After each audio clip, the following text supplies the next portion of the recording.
This is a presentation of Northeast Streaming Sports.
What's up, everybody?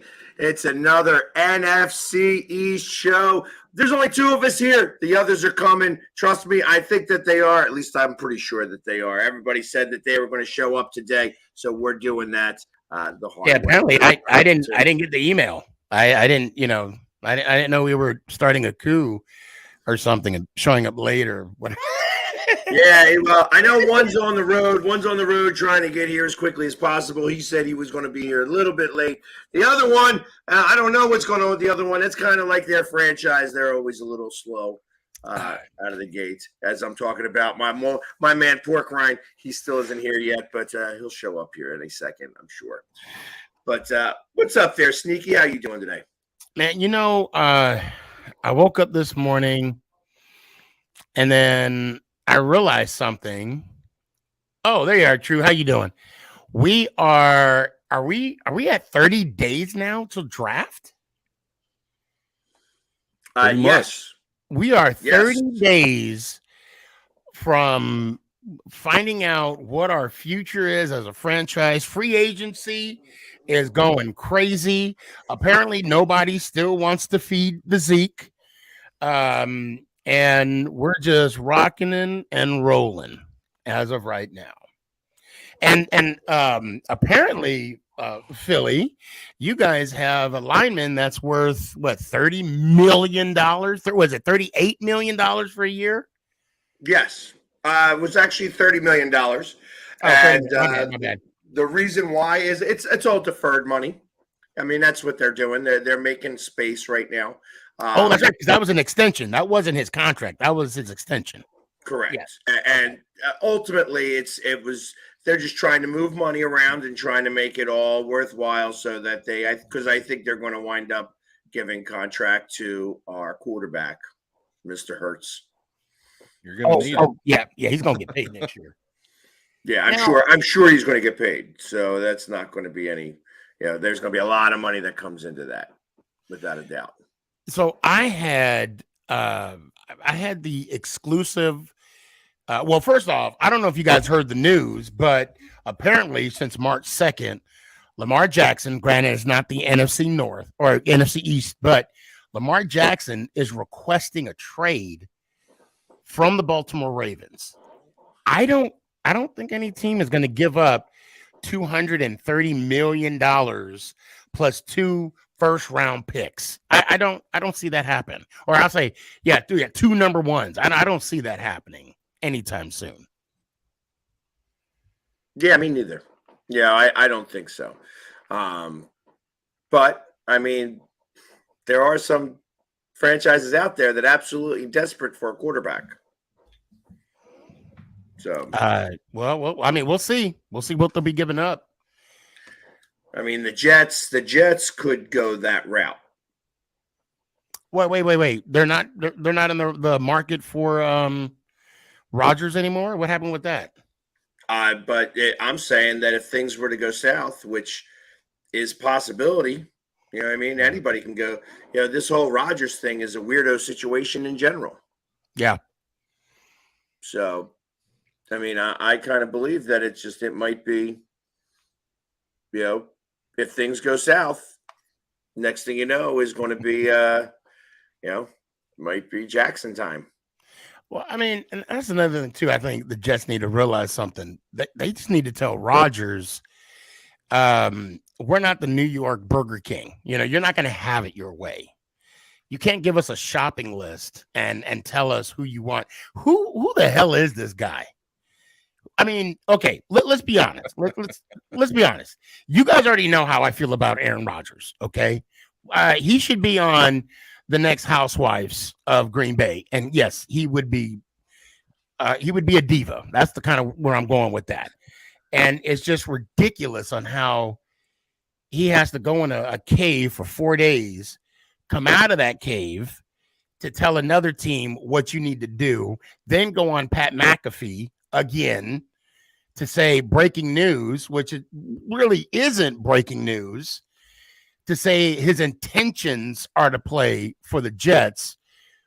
But aren't you still under contract with the Packers? And the Packers are going to do what's best for the Packers, not for Aaron.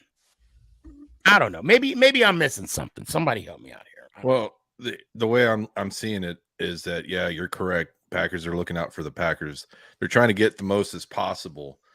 But I think it's one of the things that Aaron Rodgers has in his corner is that now he's got the Jets sitting there willing to give the Packers probably not everything that they want, just some of it.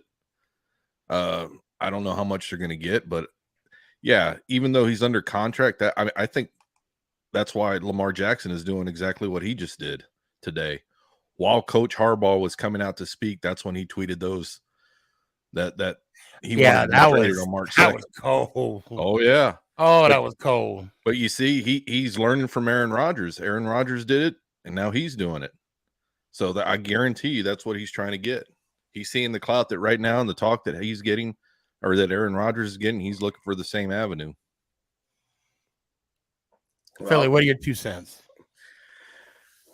First off, I don't think Aaron Rodgers is worth the money or the time that we're investing in him. And Lamar Jackson. See, this pink elephant that's in this room is Deshaun Watson. That Deshaun Watson contract is so obtuse in comparison to everything else. Mm-hmm. And, is like Lamar Jackson likes to say, well, I am definitely much better than Deshaun Watson. And in the process of this, it's like, well, I mean, the problem is that you didn't get the contract from Cleveland. And that's really the problem. It's Cleveland being the idiots. And now I think that this is going to be a year-long holdout. I don't think that it's I think that Lamar Jackson is not going to play this year. That's what I believe. I can see that happening. And what I don't like is the fact that before he got tagged, he had a lot of interest from a lot of teams. Okay. The moment he got tagged, the phone stopped ringing. Now, if that's not shady, I don't know. And I'm not going to sit here and say or agree to that conspiracy theories that all the owners are in cahoots and supposedly in protest over the Deshaun Watson contract.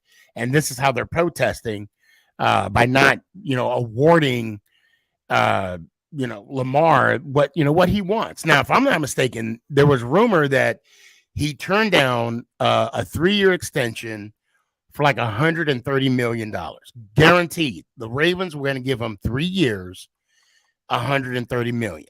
Okay. The rumor. All right. That's well, I heard he turned that down. When is I understand guaranteed money is the go-to now, right? Jones, like it, love it. He got 82 million. Okay. But at what point in time are owners going to be like, okay, look, we want you to be our franchise player. So we are going to guarantee you X amount of dollars. And I just don't understand why. I guess certain teams are willing to pay certain prices for certain quarterbacks, but I mean, Lamar is a electrifying player. He's MVP caliber. He proved it. He took the team to a playoff, and I think he even got his first playoff win, if I'm not mistaken. Didn't he get his first playoff win? I maybe double check that. Not sure. Yeah, I'll have to double check that, but I don't know. At what point are the owners going to be like, okay, look, yes, you are a franchise quarterback, therefore you're going to get franchise quarterback money. But I can't put a dollar. I mean, I'm not an owner. I wish, we all wish we were, so we can have those tough conversations and those tough decisions. But at some point, you are going to have to pay for that talent. Bottom line. Yeah, and it's going back to what he was saying about Deshaun Watson, and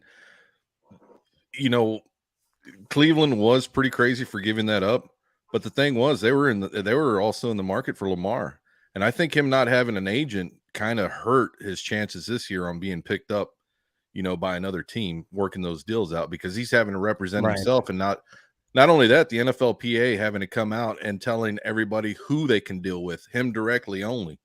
Right. Right. Well, I know he doesn't have an actual agent, but I know it's him and his mom. And I know his mom is, the master planner, the mind behind the, what do they call it? The, what's the word I'm looking for? Talk about a brain fart on live TV. Method to the madness. There, that's what I'm looking for. The mother is the method to the madness. And you're right. You're having these awkward conversations that agents have with the team, talking about, well, this is what we think the value is. Well, maybe we're not there yet. It's an awkward conversation, but now it's face to face. And it's having that's like me telling you guys how much I think you're worth. There's going to be some feelings hurt when you actually get the truth. If someone tells you are less than, you're going to be offended, even though it's not personal. It's just business. It's still going to, remember when Derek Jeter was trying to get his money, and the Yankees felt, you're not that much, and all he was doing was winning. You do take it personally, no matter how it's shaped or cookie cuttered or whatever. Well, I hear you. And really, this is the problem, I think. It's that if he's got already set in his mind that he doesn't want to play there, he's not going to play. Yeah. And I think that's the issue. I don't know that if it's his mother, that's the problem. As Melissa's saying over here, that his mother needs to go. I don't think that that's really the issue. I think the issue has more to do with the fact that he's overvaluing himself. He's the one that's been hurt. He's the one that's had the issues, and he's the one that's playing the game. So obviously he can think of whatever he wants to. That it goes back to but also to come on what you're saying, he's the one that won the MVP. He's the one that took the team to the playoffs. He's the one that got him a playoff win. And he is the one taking all the hits, possible concussion. There's a lot that goes into it. And I hear what you're saying. But at some point, you're going to have to open up the checkbook. I hear that, but it's, hey, listen, but it goes as far as just, we go back to Rocky, where Rocky says, if you think that you're worth more, then go out and get what you're worth, but be ready to take the hits that come along with that. You know what I mean? Because that's what happens now. That's what's going on. And the problem is that now they're getting butt hurt. This is why they have agents, because agents can have this conversation, and you're not going to offend an agent. Right. And an agent is not going to tell, and he's not going to tell Lamar exactly what, I mean, everything, exactly. So, and that's the problem. So it's always going to have a little bit of an issue or a problem about that. And do we know what round he went? Yeah, 2020, he won a playoff game with them. It was the first round, right? Lamar Jackson? Yeah, that he was drafted. It had to have been the first round. Yeah, I think so. Okay. It was towards the end of the first round. I think so. I think you're right. Yeah, because Baltimore was, winning games at that point. But he's won that, and then he hasn't won again since. So he's won one or two playoff games, but hasn't won one since. Yeah. They wound up going to the conference championship, right? But that was with one win. They had the number 1 seed. No, they didn't. They didn't go to the conference championship game. He hasn't played in the conference championship game yet. I think he won a wild card, and he played in the divisional round. I think they lost to Tennessee. I think that's the team they lost to in the playoffs. Because that was the year he won the MVP, right? The next year. The year that he made it, he won the MVP. I think they lost in the first round. They lost in the wild card. He only has one playoff win. Yeah, that was actually. I know if he may only have. Hold on. That was actually his MVP year. Yeah. 2020? No. 2019. Yeah, it was last year. No, he didn't play last year. He was out. No, that's right. He got hurt. The year before 2019. It was right before COVID. So 2018, he went 0-1. 2019, he went 0-1. And then in 2020, he went 1-1. So he has a 1-3. 2019, he won the MVP. He won the MVP in 2019. Yes. Yep. Yes, he did. He won the AP MVP and then the PFWA MVP. Yeah, the thing is, go ahead. I'm sorry.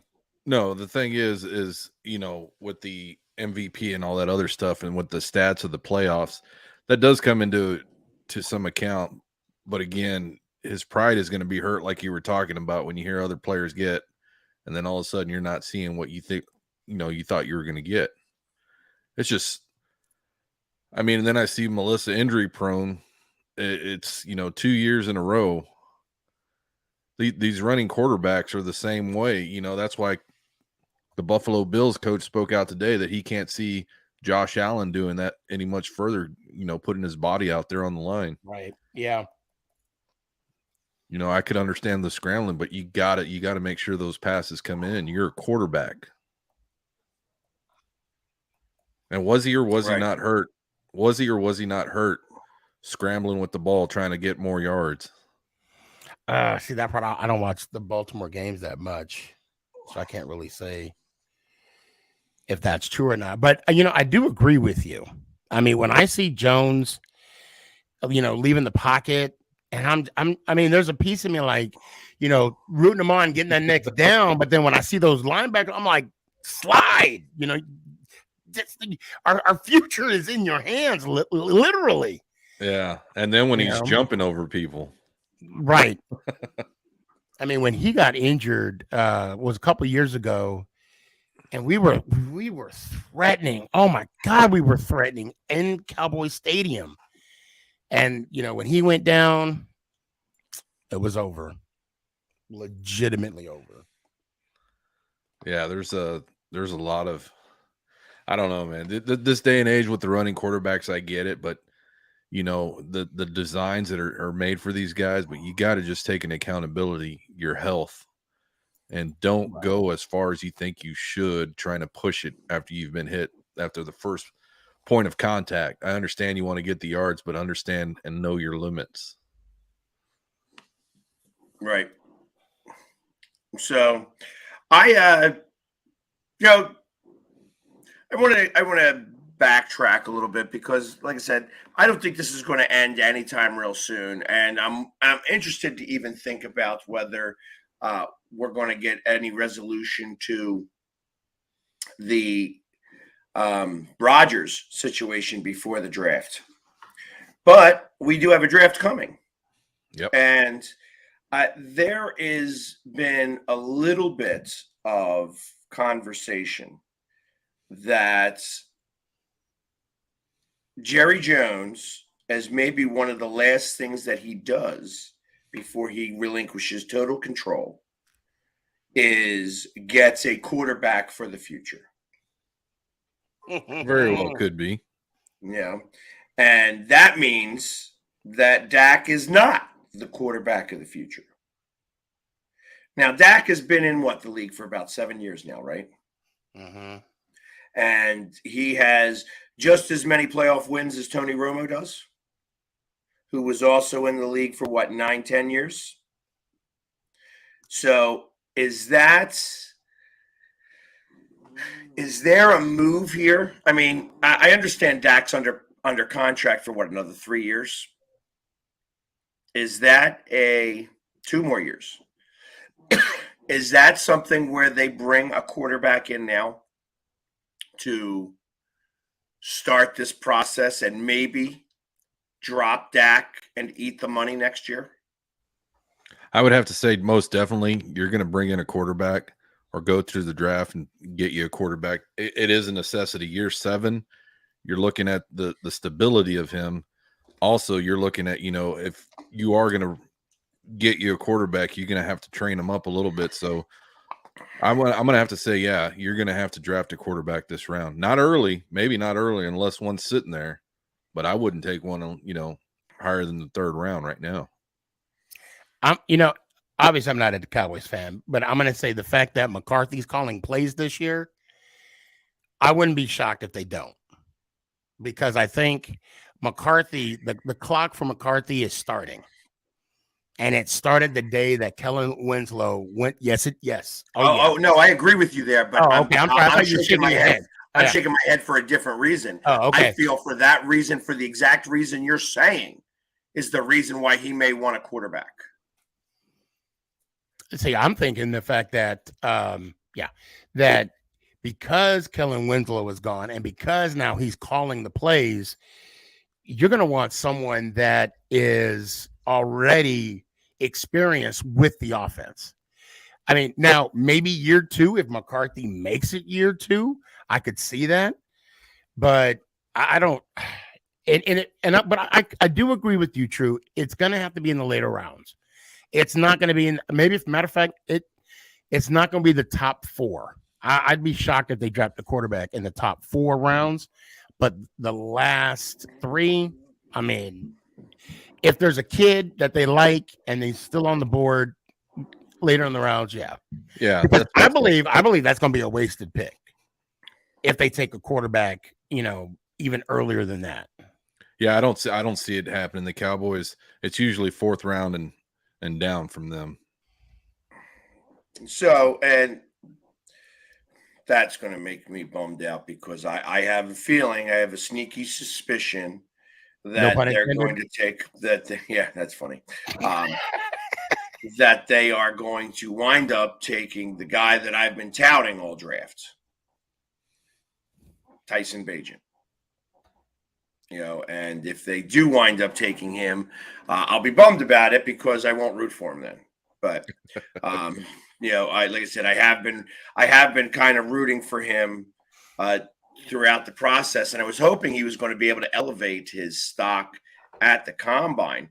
From what I understand, he didn't have such a great combine, or at least they came out of that combine with more questions than answers. Does he have a pro day? So he may have a pro day. I don't know that answer. I don't know enough about what's going on with him between now and when the draft is. But I do know that the only reason why I know this guy is because I followed his career because his father is a friend of mine through arm wrestling. Yeah.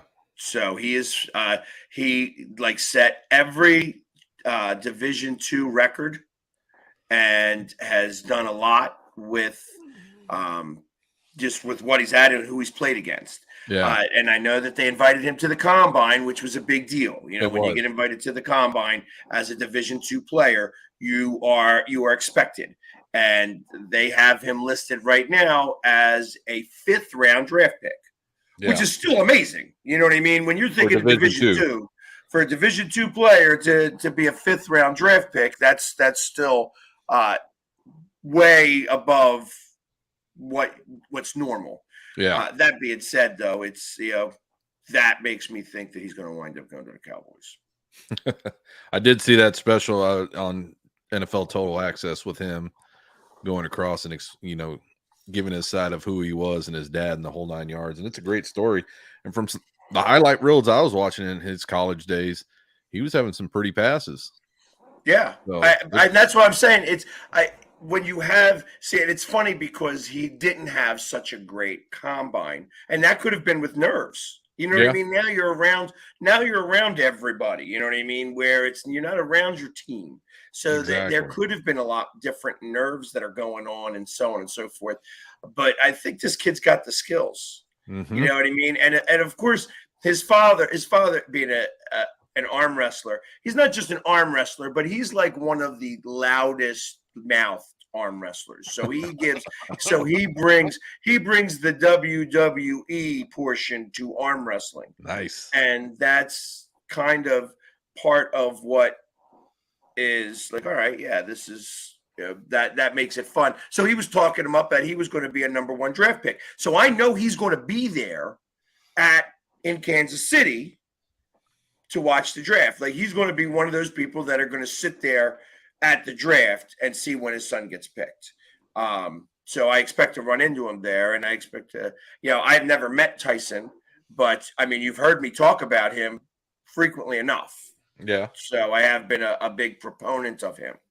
So I listen, even if he goes to Dallas, I wish him all the best, just not against our team. So. I'll be honest. I wish I could be a GM for a day, because when you watch these quarterbacks like Stroud, Young, Richardson, and that what's that kid's name from hold on a sec, from Kentucky? Yeah, Will. Oh, Will. Okay, yeah, I saw it. Anyway, every quarterback, it has a very similar throwing motion. But I guess, I'll say this. I mean, you can honestly see how live, like a ball will just throw off how the ball goes off the guy's hand. But I want to ask you guys this. Do you pay more attention to the pro day, or do you focus more on the film that you have on the guy? Because, I mean, you're going to look good throwing against air. I mean, there's no coverage. You're not getting blitzed.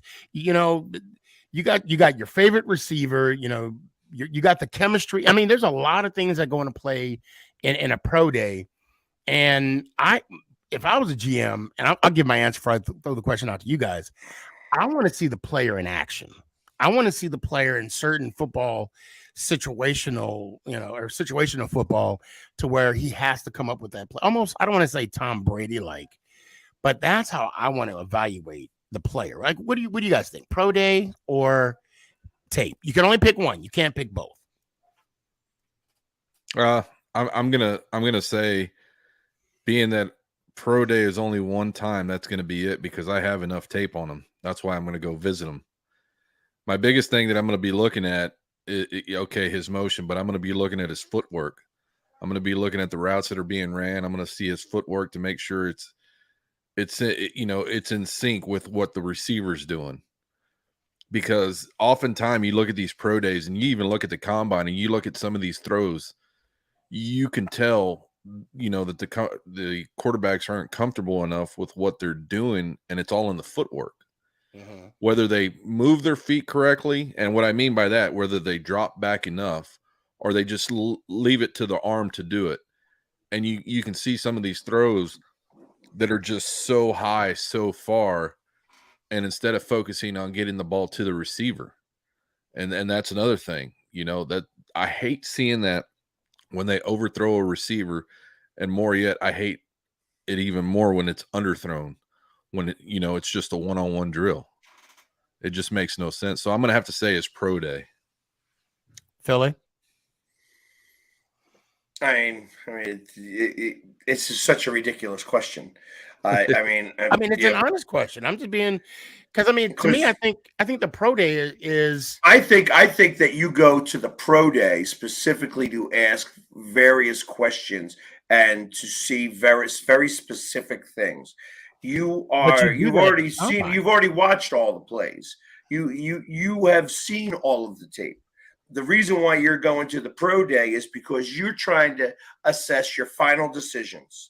You want to find out if this kid is really coachable, if this guy is going to be able to align with your system, if he's going to be able to gel well with the other egos in your locker room, and so on and so forth. So many other different things. This was part of the reason why I didn't laugh when they were talking about how certain player that Nick Sirianni was playing basketball, with a little baby hoop and a trash can, when he was playing scissors, paper, rock with these guys, because it was a throw off. You got all these other people asking all these other questions. You know what I mean? And now you got somebody who wants to play scissors, paper, rock with you, or he wants you to play a little bit of pig basketball, in a little trash can, in a little basketball hoop. I think that is meant to throw you off. It's meant to throw you the curveball that nobody else is throwing you. And I dig that. I like that part. And that's what the pro day is all about. You want to throw him those curveballs that maybe you didn't throw in front of everybody else, because you wanted to keep it to yourself. But now keep in mind, 9 times out of 10, a lot of these guys have already thrown during the combine. So this is just an extra day. That's what I'm getting at. I don't think it's a matter of him throwing. You're seeing the throws because you want to see something really specific. You're going there to get a little bit more in depth. You want to see exactly what it is that you're looking at, and not just on the field, but off of the field. Like I said, you have so many other egos that as a coach you have to worry about. And now this is somebody who you are considering spending a lot of money and resources on for a first-round pick. Yeah. So on top of that, one of the great things is Coach Steve Mariucci.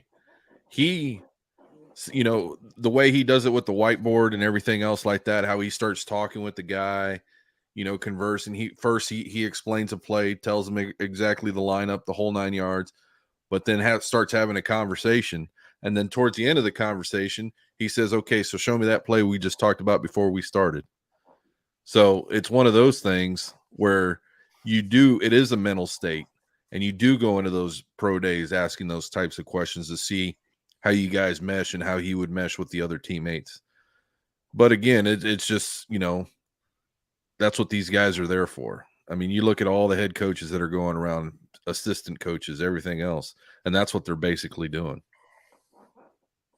Yeah, I'd see more of the interview process of more so in the combine than I do the pro day. I stick to my answer. I think I want to see what this gentleman can do on the field, and I'll evaluate. Now, don't get me wrong, you want to see the kid as many times as you can, especially if he's going to be your franchise player.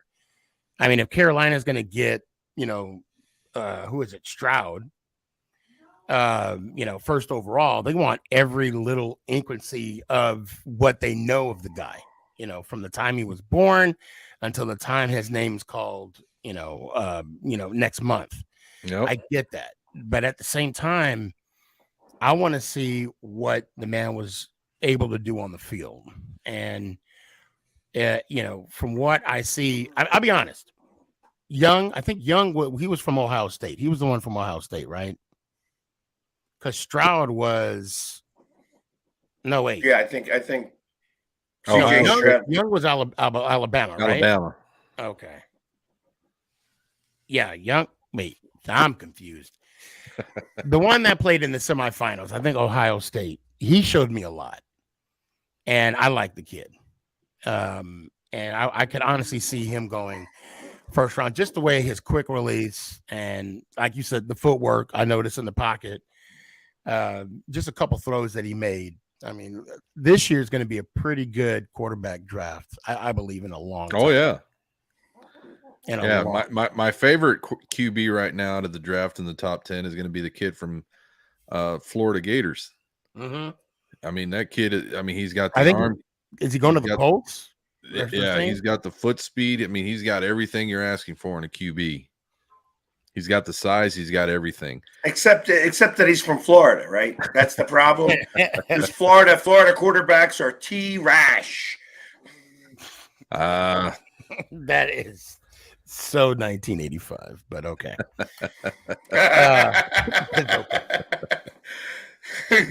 Yeah, but, I don't know. That was about the last time there was a good quarterback from Florida.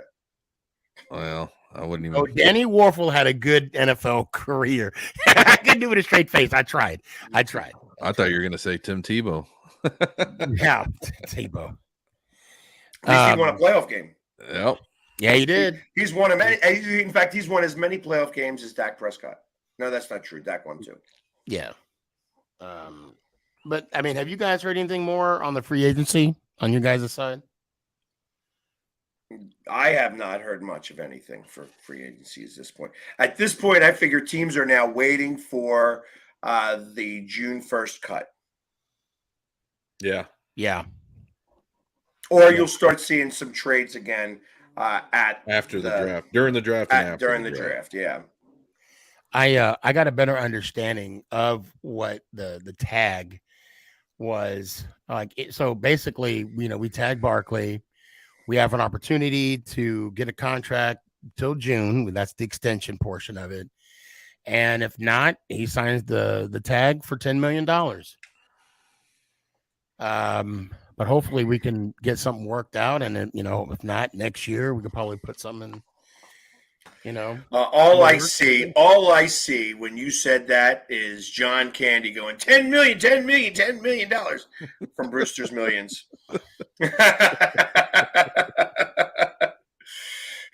Yeah, the tag, the way it's worked out for Tony Pollard on the Cowboys, he definitely signed that tag with no hesitation. So it says more about Pollard, wanting to be with this team than anything. And I think he sees it, especially after suffering that injury he did in that playoff game. So these franchise tags are, I know that there's a lot of, certainty and guarantees, but $10 million is $10 million. Right. For 1 year.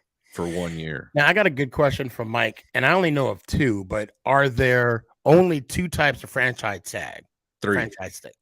Because you got the exclusive, the non-exclusive, and then the transition tag, which is not it's actually, if somebody else was to sign him, that gives you the right of first refusal. Okay. All right. So there's three types of tags. Okay. Yeah. And right now, see, that's where the thing is with Lamar Jackson. He can go out there and shop himself around to say, hey, I want to play. And then it's up to, the Ravens, what they want to do. And I think that's ultimately what they want. They want him to see his worth out there. And, the problem, and I hate to jump back on Lamar, but I was looking up the top 10 quarterbacks in contracts, right? Money right now. And of course, Lamar is not on this list for obvious reasons. So anybody knows number 10? Right now? Yeah. From Seattle? No. Not Seattle. The Saints, Derek Carr. Okay. Anybody knows number 9? We were talking about him earlier. Dark Cave, Aaron Rodgers. And then it's tied for 6. You got Jones, Stafford, and Dak. And then you got Deshaun Watson. Then you got Kyler Murray. And I forgot that Kyler Murray got $230 million. I'm sorry, $235 million. Like it's 230, 500, 0. And then you got Russell Wilson. Let's ride. Had to do it. And then you got Josh Allen, and of course, the $500 million man himself, Patrick Mahomes. Now, I can understand by looking at this list, I can understand where Lamar's coming from. Well, of course we could, but the thing is, I mean, you have to look at it as a standpoint from business, and I think that's what the Ravens are doing because, I mean, the people that they've released this year says something. Calais Campbell, he was gone real quick. He wanted to stay there, but I mean, they cut him, and he's on the market right now in free agency. So I think Lamar's good enough. I'm sorry to cut you off, True. As of right now, Zach Wilson makes more contract-wise than Lamar. Oh, he's first round. Yep. Yeah. I think if other teams, if he talks to other teams, I think other teams might be interested, especially with him coming out with the March 2nd thing saying he wants to be traded. I mean, it's not that easy from a standpoint of a player to say, hey, I want to be traded. Oh, my God. Jalen Hurts? Your homeboy is 38th. He's ranked 38th in salary. He was a second-round pick. Good God. He's about to get paid. Yeah, and that's where I see, and it's funny when you were mentioning them, and I'm like, where is he going to fall on that list? Because realistically, you almost think that he's going to fall in the number 5 spot or 4 spot because Kyler Murray is a train wreck. But then again, that's the problem. Like, so Buffalo, I understand. So Buffalo, that's why they don't pay their running backs, or they have problems with their cornerbacks because they take the money that they paid Josh Allen. They took it away from those spots, those high-end spots. Right. They took some money away from that. So you can't have the supreme cornerback because you have a quarterback. So and that's why their running backs don't get paid nothing but pittance. That being said, I know just kind of how the Eagles are doing this, and it's like, I know that he's worth more, but how do you pay him more? Because you had 2 franchises that are absolutely ridiculous. But at this point, you've still gone further than Josh Allen has. So let me ask you this. If you had a blank check, how much would you pay Jalen Hurts right now? If you can sign him to extension, how much would it be?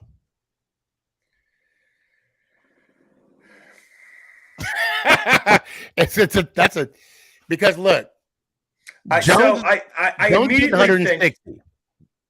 immediately think the number that came out to my head was $300 million for 7 years, with $140 million guaranteed, and then have to play games for then after the next 3 years. That is the $140 million gives you like a 3-year guarantee type situation. $50 million for the first 2, $40 million for the third, and then you're playing games with the rest of the money. Mm-hmm. So that's the number that came out in my head.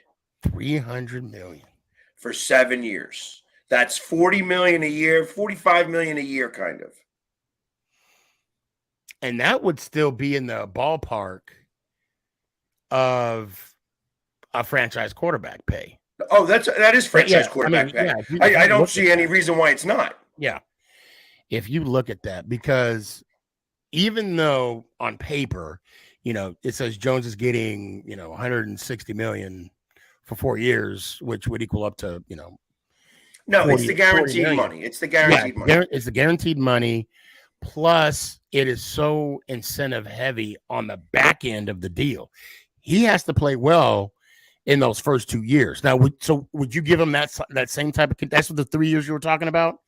So I look at it. At what point would you give him the buyout? Like, or the Eagles would be given Hurts, like move on from Hurts? Would it be 3 years? Would it be the 4 year? So in that 7-year deal, you'd be stuck in at least for 3 years with that. That's where you get the 50-50-40. Where it's $140 million signing bonus. And you need to, now they're going to amortize that over the 7 years, of course, Mhm. But realistically, they're going to wind up, if things go south very quickly, they would only have to deal with it for 3 years. Okay. That's how I see it. Now, I'm not the capologist that Howie is. And that's why he's able to do some of these things. Like I said, by picking up an option year for 2 players, they cleared $30 million in cap space. That's a big deal. You know what I mean? That's a big deal to think about. Hold on. We were going to keep A.J. Brown to 2027 anyways. But because we get to claim that, we didn't have it on there before, but now because we're picking up that option right now, all the money that he was supposed to get paid this year defers to that year. That must be how the way the contract's written too. Of course, it's written that way. Yeah. Of course, it's written that way, and that's where some of this really comes into play. Like they would have to make a decision after year 1 to whether they're going to take on that next year, and that's where you start deferring the money in a different way. That's how that all works. Because in essence, as he goes year 5, year 6, year 7, it may look like he can make $100 million, but it ain't going to make $100 million. But it's when you start deferring the money to that back point so that you can start to manipulate how the rest of the contracts around you are going to go. Now, true. How many times have they restructured Dak's deal in the 4 years since? Since when? Since he signed that $160 million contract. Oh, 2 times. Only twice? Yeah. Yeah, that's all they've done. And they just opened it up. I thought it was 3 times because I remember like the first year he signed that contract, even after the first year, they had to restructure that deal. And then it's been like 2 more times after that. No, if I'm not mistaken. It was you're talking about the big paycheck, right? Yeah, I'm talking about because he signed it, that year. And then the following year, because of the taking all that money, they had to put money back in the defense. And then after that year, they restructured it. He played another year. They restructured it, and then they're going to restructure it again if they haven't already. I don't think they're going to restructure it again. I think he's good to go till the end of next year. Okay. I think with Zach Martin and the whole 9 yards of the offensive lineman being reworked, I think that just helps out tremendously. So it's the guaranteed money is what everybody wants, and I don't blame them. I mean, you're out there 1 minute, next minute you're not. So I get it, but at the same time, they got to be willing to understand the business dealings that have to go on, because they're not the only ones. There's 53 other guys. So I'm looking at this ranking, right? And I see Jalen Hurts. Do you know who's above Jalen Hurts, Philly? Mike Glennon.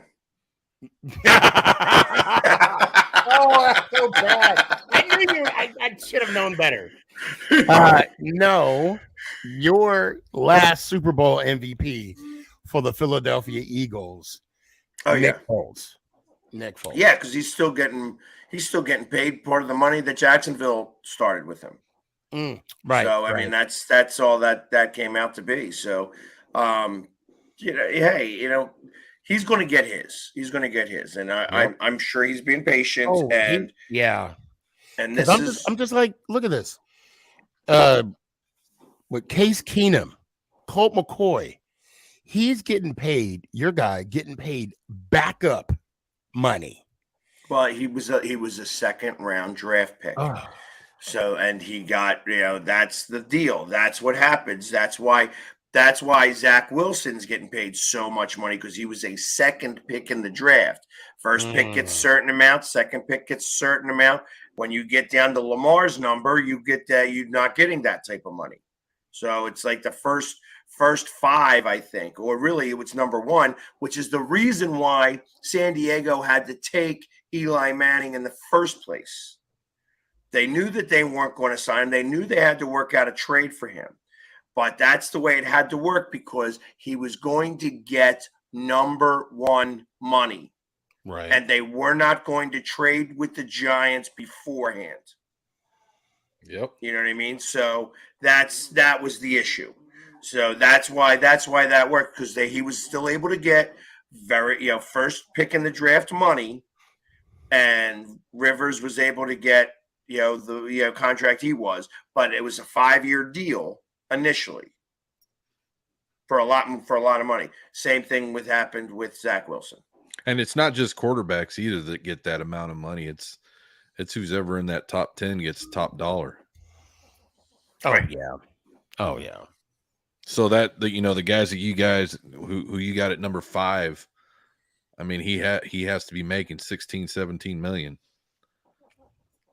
So but they could sign him for less than that, but that becomes a course. negotiation. That becomes part of the course. negotiation, because I think obviously quarterbacks get paid a lot more, but it's not. Oh, yeah. It isn't just a structure rate. I think it is a percentage of, like, it kind of works off of the same type of percentage that works off of with the franchise tags. You know what I mean? Right. This is what your position is. You get this amount of money because of that. So that's where those numbers all come from and stem from. Yeah, it's like the average of the average yearly salary of the top 10 players.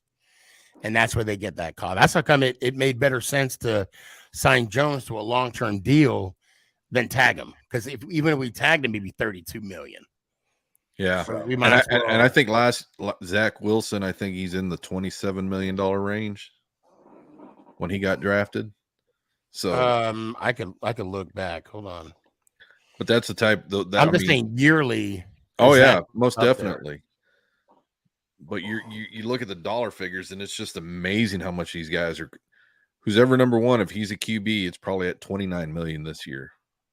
No, Lamar is getting 45 million a year. Well, no, I'm sorry. Wait, hold on. That's 10 years, and he got 63. I gotta hold on a second. Well, I do, because I have that contract up, and it's loading. Okay. And he has a signing bonus of $10 million. So 10 years, yeah, it's 45 million a year. And he gets a practice bonus check of $141 million just for practice. We're talking about practice? Not the game. Not the game. We're talking about practice. Yeah, that's the part. And when you start working these contracts, it's just amazing.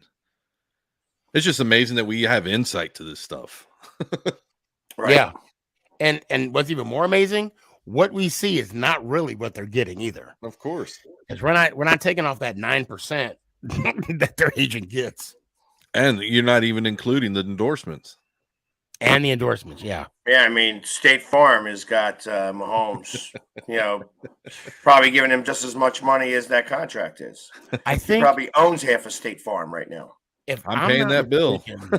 I remember Shaq, I think he said he spent none of his endorsement deal. He only spent his NBA money.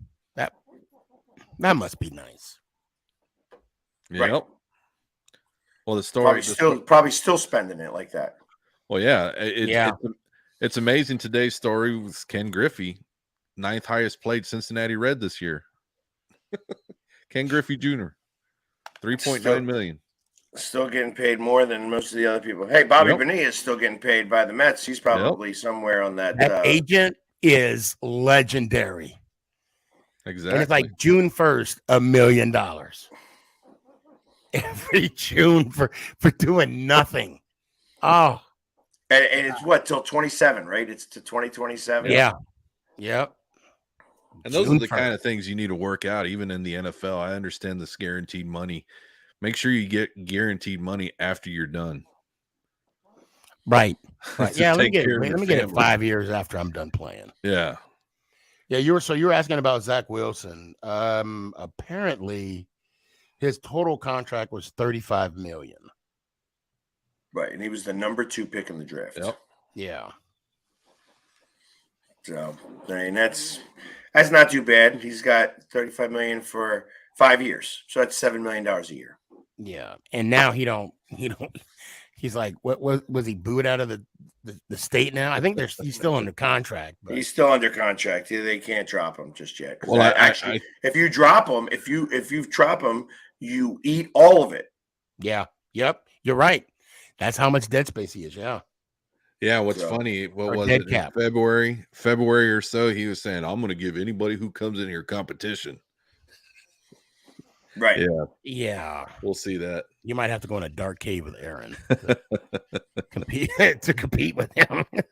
Yeah. So, But I think this week what I'm going to be focusing in on is the defensive side of the ball, see who's top notch. I mean, I know off the top of my head, but I actually want to go see some film. And then, as we get closer to the day, we're going to have to throw out there who we think our number one pick's going to be. Because I already have a good idea who we're getting. I have a really good idea. I have an idea. I don't know. Shane, he surprises me every, this is the second year, and I didn't. Yeah, I'm really curious. I mean, I knew we were going to get, because we had the top two picks, or one of the top. Oh no, we had the first. We were at 5 and 7, I think it was. Yeah, something like that. Yeah. And I'm not going to say so much the person. I'm going to say the position. Okay. Fair. Yeah, just because of how far back we fell. So I have a pretty good idea, but I can't wait. So it's going to be fun watching all this. And the great thing I like seeing is I see Coach Quinn out there at a lot of these pro days. So that says a lot more, because I remember last year he wasn't really attending all too much, but this year he really is. So that's another thing. He's about to be the new head coach. I think he likes where he's at right now. Oh, shoot. I mean, the position that he's in as assistant and then, defensive coordinator, and you just don't have the stress at head coach that you did like he did in Atlanta. So, yeah, that's true. So we're getting close to the end of the hour here, and I have a little rant that I have to do here. All right. Okay. I've saved it. I've saved it for this show specifically. So I am actually going to do this real fast. I'm going to put myself into the big spot here. And I got something that I got to get off my chest about Ticketmaster. I spent 2 hours of time trying to work out getting tickets to a podcast that they're having at Kansas City Music Hall for the Kelseys. You know what I mean? Obviously, the New Heights podcast, they're going to do a live show there. They said they were going to do whatever. I sat on Ticketmaster and logged into Ticketmaster for like 2 hours and 20 minutes waiting for the time to come in. It was going to be 10 o'clock Central Time, and I was going to try to buy a ticket, And, of course, there were pre-sales and pre-sales to the pre-sale and all this other bull that Ticketmaster does to do whatever. They should have just said, there ain't no tickets for anybody who wants to wait in line, so don't waste your time. Because I tell you, this happens more and more frequently. It's like, I'm not a Taylor Swift fan. You know what I mean? I could care less. But when the whole stadium is sold out for Taylor Swift before they even go on sale, same way that this was, that this whole thing was sold out beforehand. However, when I went on there for the very first time, I could have bought a ticket in row 3 for $700. So somebody could already have it on sale, that they ain't going to the show. They're trying to just sell the ticket in the first place. And I could buy that one for $700. But when I wait in line and try to do whatever, I couldn't even get a ticket. I couldn't. In fact, it said it's loading. Tickets will be up very soon. And then it said all tickets are sold out. You're screwed. You know what I mean? And I think this is a bunch of bullshit. The whole Ticketmaster is a bunch of bull. And I tell you, I can't wait for the lawyer to do the class action lawsuit for these ticket agencies that are playing this bullshit, because it's straight bullshit what they're doing. All of this, I mean, here it is. The real fans can't even buy a ticket. And I didn't care where I sat. Didn't matter to me if I was in the very back row. But the fact that I couldn't get even a sniff of a ticket because I wasn't in part of the pre-sale, or I wasn't part of the guy who likes to I better watch my language as I am about to go crazy here. But I think this is a whole bunch of bull. It's a straight amount of bull. And I tell you, I'm going to be in that damn show, and I'm going to start to make a ruckus on Ticketmaster every time I can. I know that they're this big conglomerate, and when they have these different things that say, oh, well, you can aftermarket sell on these tickets, so that if you are part of those big groups that buy big groups of tickets, that's what the pre-sale is for. That's who those people do. So all of the markets that get to buy, that sell the after sale tickets, because they only can sell them for so much, and then it's all the aftermarkets, and then they sell them back through Ticketmaster, where everybody else gets their cut, along with StubHub and SeatGeek and all this other stuff. I tell you, I liked it better when you actually had to sleep out for tickets, because none of those guys would do that. This is all bots and all these other things through computers, and I'm so pissed off with it. I'm tired of it. I am so sick and tired of these ticket agencies like monopolizing all the tickets, where you are screwed to do anything, and you got to deal with everything aftermarket. It's all bullshit, and I can't wait for a lawyer to finally go after these companies and actually take the billions of dollars out of their pockets and give it back. If I only got the $3.17, I wouldn't care. That's all I care, because I would want the fact that they had to pay it out. Rant over. Hey, well said. I'm right there with you. I just want you to tell me how you really feel. That's all I want to know. 2 hours and 20 minutes of time. I swear to God, I'm sitting there on the computer, and listen, hey, you're only supposed to be on there once. I had both of my accounts, one on my phone, one on my my computer, so that it doesn't sync. I've got 2 different credit cards attached so that they don't sync, so that hopefully one of them would even have the opportunity to buy one ticket. So all I want is one ticket. Nope. Yep, that's the way it is. And I have a better chance of asking Kelsey himself. Go knocking on his door. You might as well. But it's such bullshit. It is such bullshit on what they do with these tickets, and how they allow these bots or whatever. Like I said, I used to sleep out for tickets. I mean, now we're going back into the 90s. I slept out for tickets, where you would sit there and you'd bring a bunch of people, and you all slept out for tickets, and you had to be at the right point of line, because there was like 1, 2, 3. You'd count your line down. Oh, we want to have somebody here. We want to have somebody here. We want to have somebody here. It's like, yeah. It's like, I wanted to go back to those days where you actually had the paper tickets. You got to buy them that way. That's how that works. The way this is doing is straight bullshit, and I'm tired of it. I'm tired of all of these companies making out so well, and just screwing out any of the real fans. Yep. And on that note, yeah. Well, of course, sadly, before we go, I do want to say my heart goes out to the family that's suffering from. That had that school shooting in Nashville, another senseless act. Families. Yes, families. Yeah, it was like 6. There was seven. I heard last. Oh, it's 7 now. I heard 3 kids and 3 I heard adults. 7. I heard there. Six. 7 including the person that. Yeah, 7. Yeah. 7 was the person the 28-year-old woman who was, who forced it, like she shot the lock. So they were actually, they had actually gone through the process, and she was able to force her way in, and yeah, it's unfortunate. It's an unfortunate situation. Hug your kids, guys. Hug your kids. But on that note, next week we'll be back, and maybe all 4 of us will be here, because I tell you, I'm not sure what's up with Pork Rind. He said he was going to be here, but I guess they're just, it's just like Washington. They like poof. The sun was in his eyes. That's right on. Exactly. So, everyone have a good one. Until next week, and as always, how about them Cowboys? And the NFC champions, go Birds. Commanders. Yeah. Have a good one.